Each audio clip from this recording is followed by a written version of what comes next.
All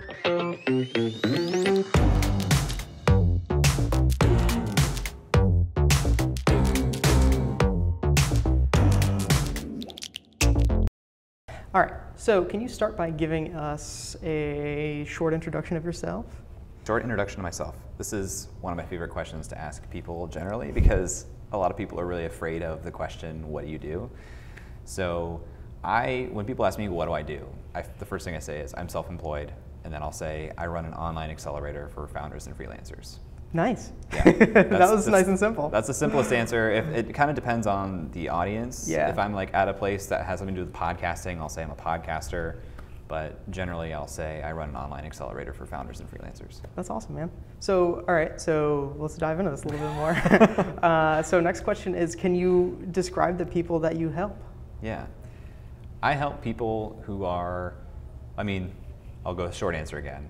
Predominantly early stage founders, freelancers, and creators, people that do YouTube channels, blogs, podcasts.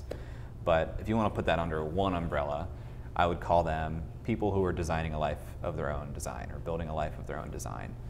And generally, it's some project or business that is mostly them. They're either the founder, the CEO if it's a larger team, or a solopreneur or a freelancer. So can you explain specifically, like, when you get involved with helping them? Like, at what point in their journey do they call you up and ask for help? So this is what's a little bit unique about the model of Unreal Collective. It's really light on curriculum and really high on structure. And so the way that plays out is I meet people where they are. When you come into Unreal and you do the accelerator, which is a 12-week program, I take your background and your experience and your goals for that 12 weeks, and I use that to group you into a group of 5 people who are going to meet every week for 12 weeks. The content of those calls, some of it is constant because it's just accountability. We have action items every week and we're checking that off and then declaring for the next week. But the middle of the call is structured as a hot seat.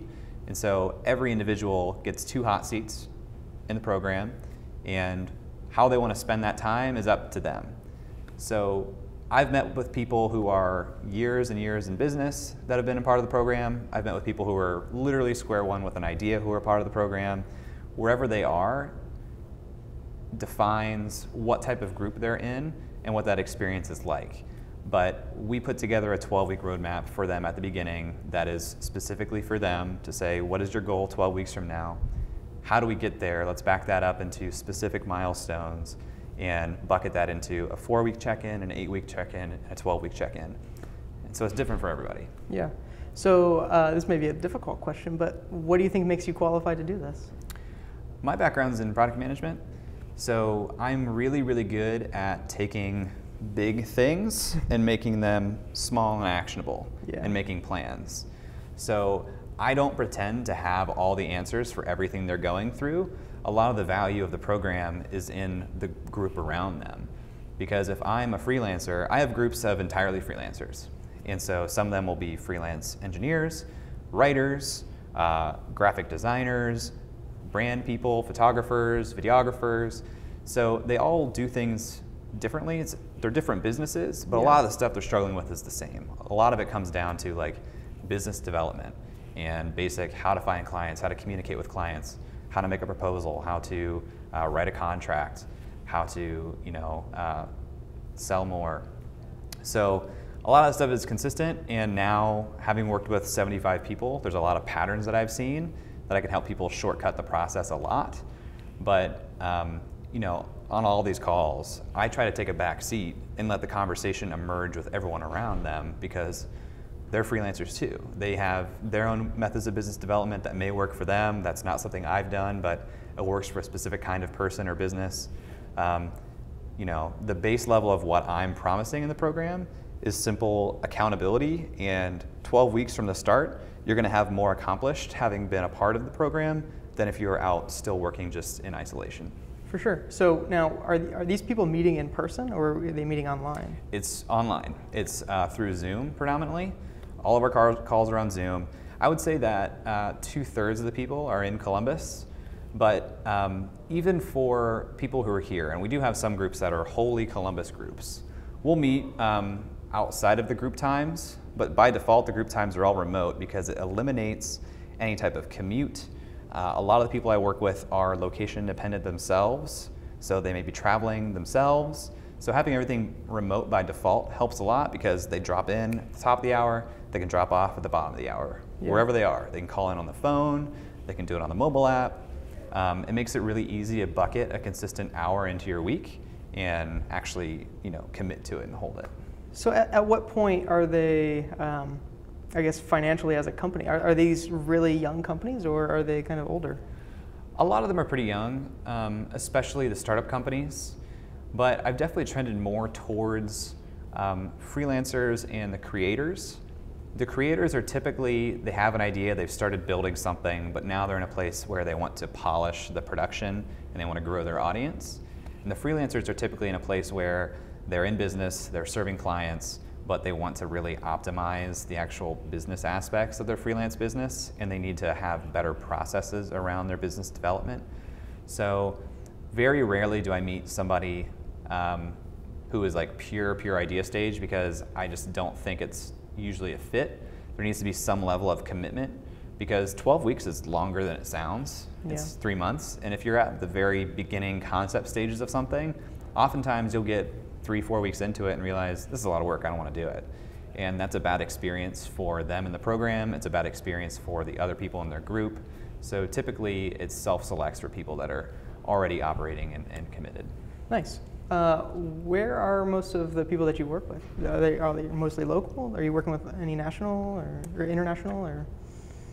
I would say that the majority of them are in Columbus because that's where my network is, but about a third of them are elsewhere. So I've had somebody in Alaska who's a literal rocket scientist. I've had somebody in Florida, I've had New York, I've had Denver and Cincinnati and Dayton and Toledo and all across the country really. And now we have, in this current cohort, 2 people in Canada, which is great. Nice. A lot of people in Los Angeles. So yeah, it's all over. The hard part becomes scheduling with time zones, but I don't define specific windows for when we're meeting. I still, on a group-by-group basis, go and at the beginning of the program, find out their availability and find the common point between the groups that I've constructed. I don't like the groups to be based on time availability at all. I really construct it on their background, their goals, and what they're working on. So we'll typically have a couple of groups that meet in the early evenings in a cohort. We'll typically have a couple groups that meet during the day.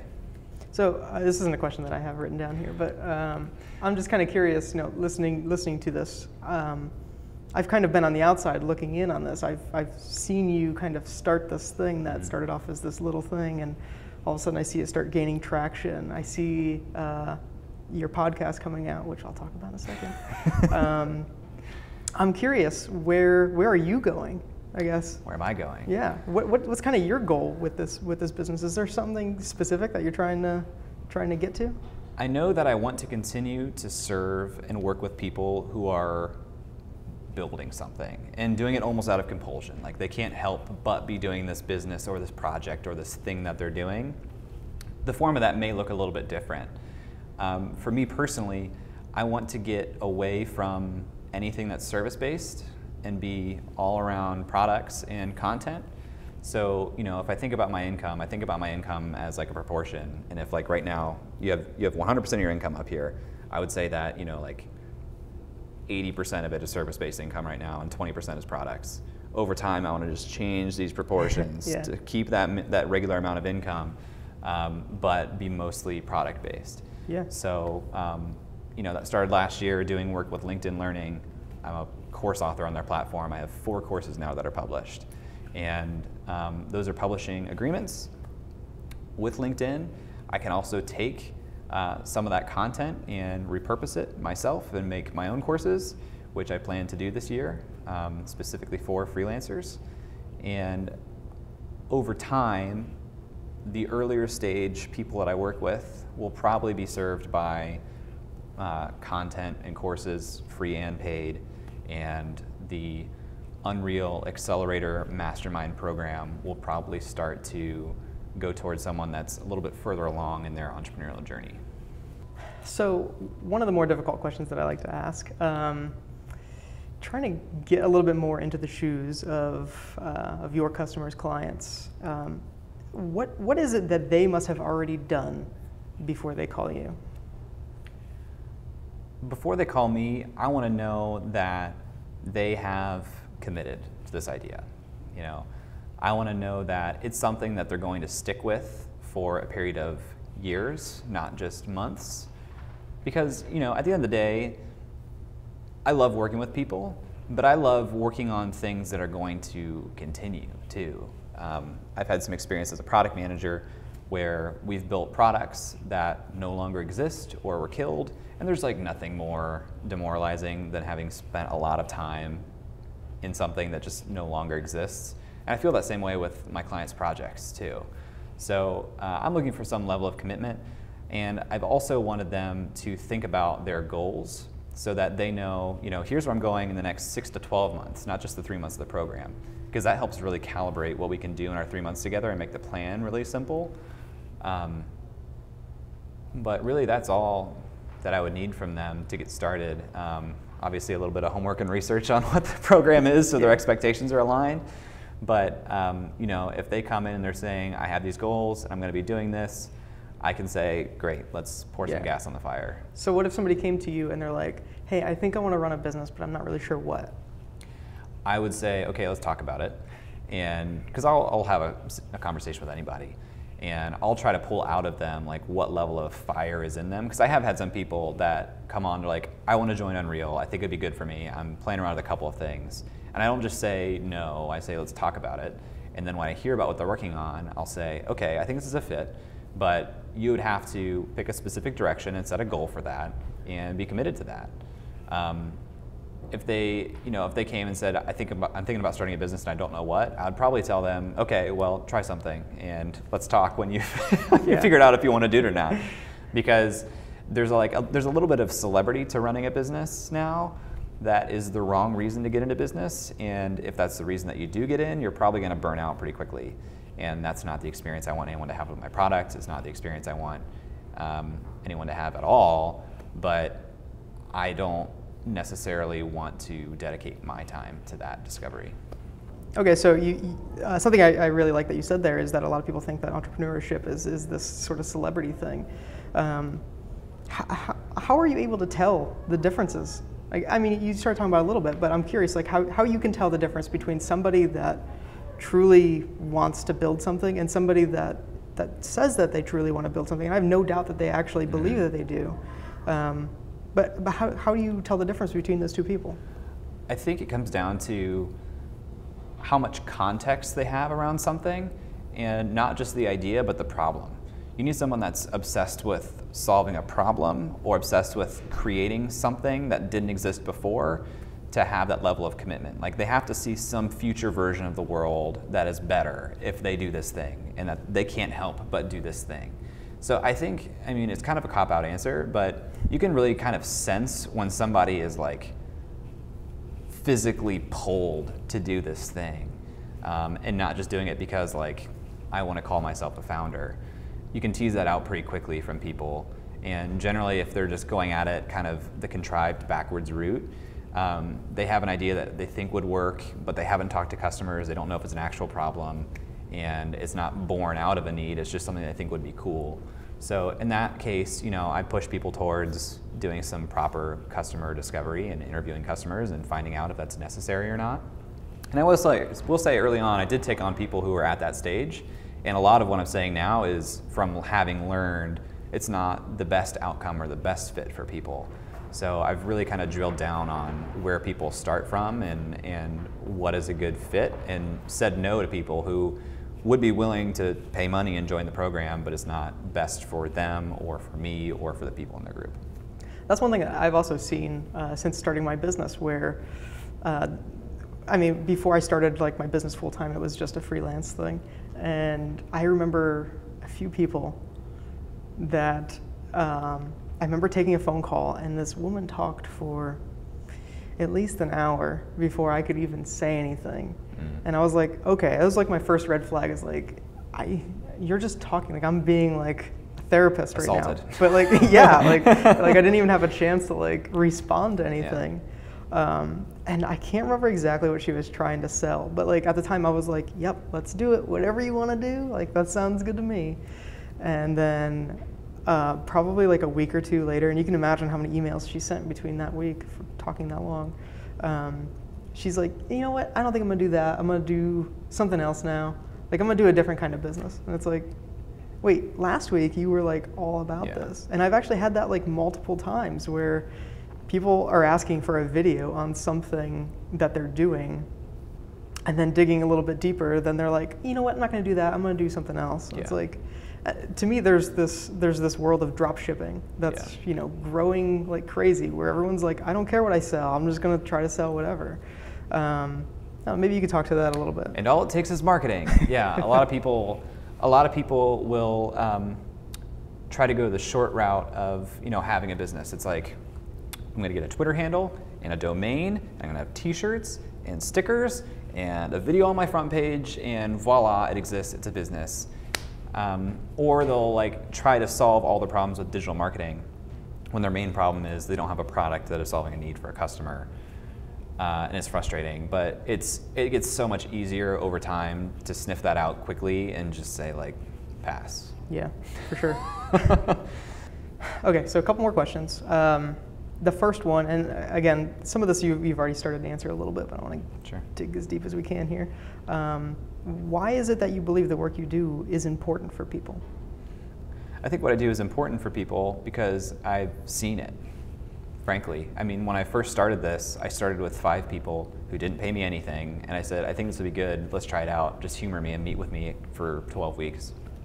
And I saw the change in people, and I saw the progress that they made, and I saw how a lot of things that I consider to be simple or you know, routine, things that are just second nature to me, are not second nature to everybody. And a lot of it is process-based or systems-based stuff, where people come in and they have incredible talent and incredible vision, and they just need a little bit of discipline or structure or processes or systems, and they can really level things up.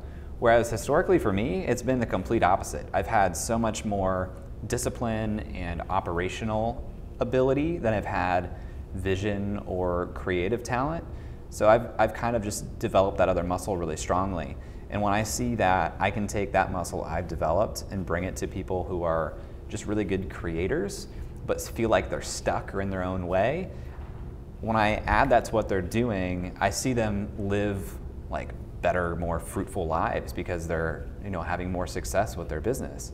And that's really gratifying because, you know, all I want to do is spend my time around people who are doing something out of compulsion. And if I can help them to continue to do that and do that at a higher level, amazing. So that's why, like, I love this idea of accountability by itself. I actually had this little thing a couple of years ago where I was like, you know what, my New Year's resolution, like I always pick these big things, things that are usually realistic, and I usually get there, right? That's not the point of this video, but I was like, you know what, I wonder what would happen if I gave that time that I would spend towards something else to other people. I wonder what would happen. And this idea of accountability, where I'm like, okay, you know what? It was like a couple days before the first of the year, and I'm like, I want to know, like, I want to give my New Year's resolution to you. Like, I want to help you get to yours. So a couple days before, they had to commit that on Tuesday of every single week, I would send them a message, simply a message through Facebook Messenger, asking their progress. And then we would sometimes talk about it, and sometimes they would just talk about it. The only rule was that if they didn't make progress, then I wouldn't send them another message. Maybe that's a little bit of a it's good though. of negative reinforcement, but like I was just curious what would happen if that was the case. And you know, knowing that most people, I think they say like something like 80% of people get rid of their New Year's resolution or already failed at it before like a couple weeks into the year. So I was like, all right, let's see if I can take, there was like 10 people that wanted to do it. And these are people that like, some of them I went to high school with, some of them went to college with, like just random people, right? And they all passed that like that point, right? They all got at least a month or two in. And then sometimes progress started to get a little fuzzy. Like, what do you consider progress? And I left it completely up to them. They still to this day have no idea. Like, if they were to say like, oh, I didn't do very much, but I did this, I'm like, did you make progress? They're like, well, yeah, it was just like a very tiny percent. But I'm like, sounds good. I'll see you next week, or talk to you next week. And by the end of it, there was only one remaining, and he wanted to lose 40 pounds, and I'm pretty sure he lost like 35 or 38 pounds or something like that. And I was like, just stuff like that. Like accountability does so much. Between that, and I also have this theory that like people have to be committed financially to things in order to really like go for it. Like if the gym offered like free membership forever, nobody would go. Like less people would go now than go, or less people would go if like than now. You know what I mean? But like I love that setup that you have going there. Like just you have to be committed to it. You know? Yeah. I think there's a little bit of nuance there too that I found. There's like some people are able to intrinsically motivate themselves or hold themselves to a standard, and some people are not. There's a book called The Four Tendencies by Gretchen Rubin, and she kind of lays these out in a framework and gives you a test to figure out, okay, where do you fall? So it's a little bit like Myers-Briggs, but I think a little less pseudoscience-y. But there's a group of people who just need external accountability to make any progress. And those end up being the people that make the most progress in Unreal. Actually, the people who can self-motivate are good too, because they just need like some bounds. But most of the people that join Unreal, they don't realize it consciously, but they're just looking for external expectation. They're the people that are like, you know, when I was in high school, I exercised every day because my coach told me to, and now I can't get off the couch for 20 minutes. And it's just that little bit of accountability, external expectation that really moves the needle for them. For sure. Now, do you think that that's a personality thing, or can people learn to be more self-motivating? That's a good question. I mean, my biggest thought on that is if you need motivation, then you're probably doing the wrong work. Like, that's why I keep using this word compulsion. Like people that are pushed forward because they like can't help it, they have to. You know, it's not hard for me to get out of bed every morning because everything I spend my time doing is stuff that I've opted into wanting to do and have like curated as part of my life. And I think anybody can get there. It is hard, it's not easy, and there are certainly certainly some dependencies that cause problems, family, debt. It's harder to do that when you get further down those roads. But I don't know, I would say that I think anybody can get to the point where they're internally motivated if it's work that, you know, is important to them. All right, final question. Where can people find out more about you? Sure. Everything that I do is bucketed under jclouse.com. You can branch out to Unreal from there, which is unrealcollective.com. You can go to the podcast, which is upside.fm. But everything you can just navigate to from jclouse.com, and on social media, I'm at jclouse on everything. So sort of like they push people out of the airplane on 2. I'm gonna ask you another question. So you started a podcast. Yeah. Talk a little bit about that. The podcast came out of my co-host Eric and I just wanting to learn more about angel investing.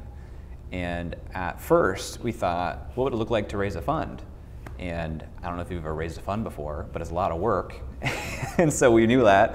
And instead of going out and doing that right away, we said, what if we structured a podcast in the format of an angel investor interviewing an early stage startup company?